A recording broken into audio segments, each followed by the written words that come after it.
based on a true experience by Alamin, from Khulna, a place in Bangladesh.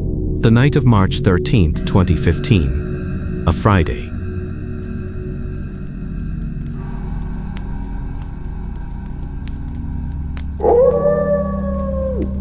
Still sits like ash in the folds of Alamin's memory. A night soaked in silence, shadows, and something far beyond reason. At that time, Alamin was a businessman from Khulna, deeply involved in the Jew transport trade.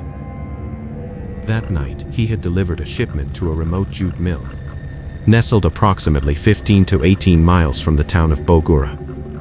The jute mill sat in isolation, surrounded by a sea of silent rice paddies, with no human dwelling in sight.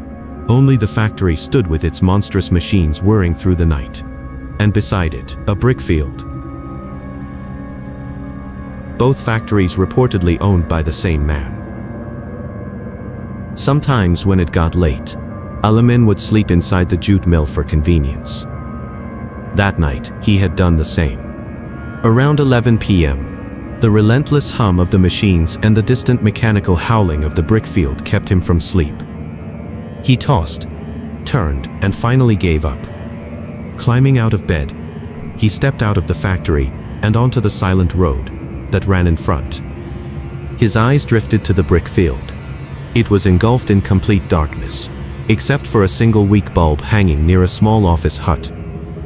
Next to it stood a massive tree, circled at its base with a masonry seating wall.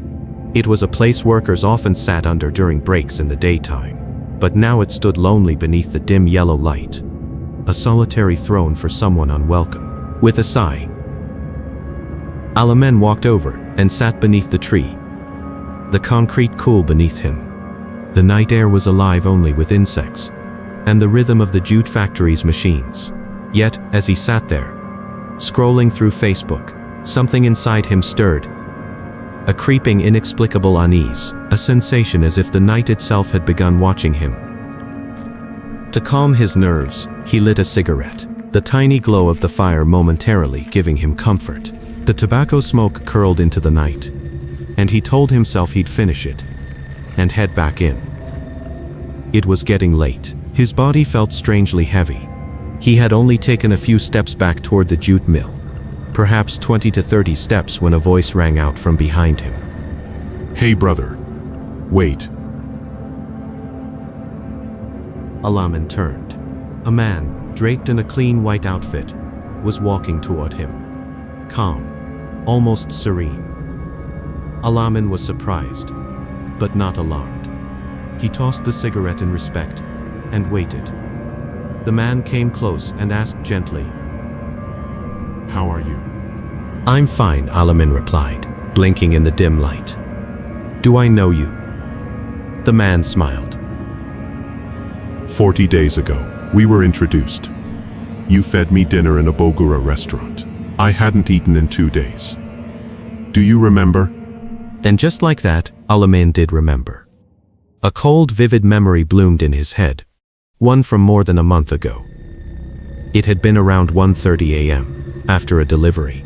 He had been walking along the road when a homeless man had grabbed his hand, begging for food. Alamin had taken him to a restaurant, bought him a full meal, and even given him 50 taka afterward. A simple act of kindness, long buried in the avalanche of daily business. Now this man stood before him. Alamin asked, "How are you now?" Better than ever. The man smiled strangely. I've been waiting for you for 40 days.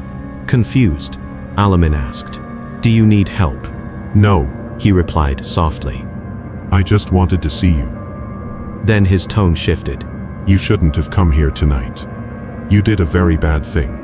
The words struck odd, chilling, but Alamin forced a nervous laugh, thinking the man meant it playfully. He bid him goodbye and resumed his walk back to the mill. After about 45 seconds, curiosity nudged him. He turned to see where the man had gone, but nothing. No trace, no silhouette.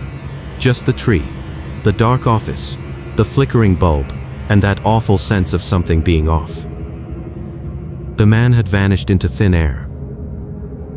But he didn't have time to wonder. From the shadowed edge of the road, 4 men emerged, armed with knives and sharpened tools. Their faces were obscured, but their intentions were loud. "Give us everything," one growled. Alamin's money bag was snatched. When they tried to take his mobile, he resisted.